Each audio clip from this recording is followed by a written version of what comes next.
ఈ యొక్క భోగాపురంలో ఎయిర్పోర్ట్ అన్నటువంటి బీజం వేసినటువంటిది మన విజనరీ లీడర్, మన ముఖ్యమంత్రి వర్యులు శ్రీ నారా చంద్రబాబు నాయుడు గారు.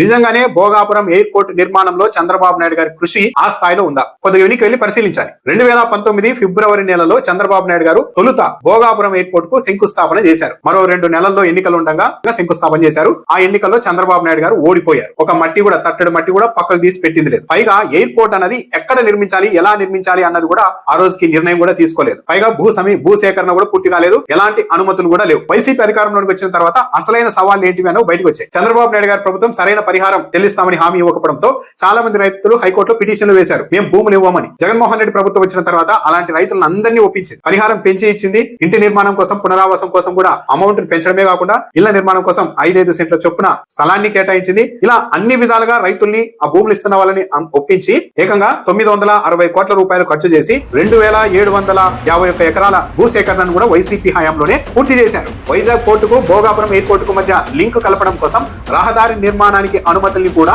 కేంద్ర మంత్రి గడ్కరీని ఒప్పించి జగన్మోహన్ రెడ్డి హయాంలోనే 2023లో తెచ్చారు. 2020 జూన్ నెలలో ఎయిర్పోర్ట్ నిర్మాణానికి సంబంధించి రాష్ట్ర ప్రభుత్వం జిఎంఆర్ సంస్థతో ఒప్పందం కూడా చేసుకుంది. ఎయిర్పోర్ట్ నిర్మాణానికి అవసరమైన అనుమతులన్నీ కూడా వైసీపీ హయాంలోనే సాధించారు. ఇలా భూ సమీకరణ, పునరావాసం, కేంద్ర ప్రభుత్వం నుంచి అన్ని అనుమతులు, నిర్మాణ సంస్థ ఎంపిక, ఇవన్నీ కూడా రోడ్ల నిర్మాణం, కనెక్టివిటీ అన్ని కూడా అనుమతులన్నీ వైసీపీ హయాంలోనే తీసుకొని వచ్చి ఆ తర్వాత జగన్మోహన్ రెడ్డి 2023 మే నెలలో శంకుస్థాపన చేశారు.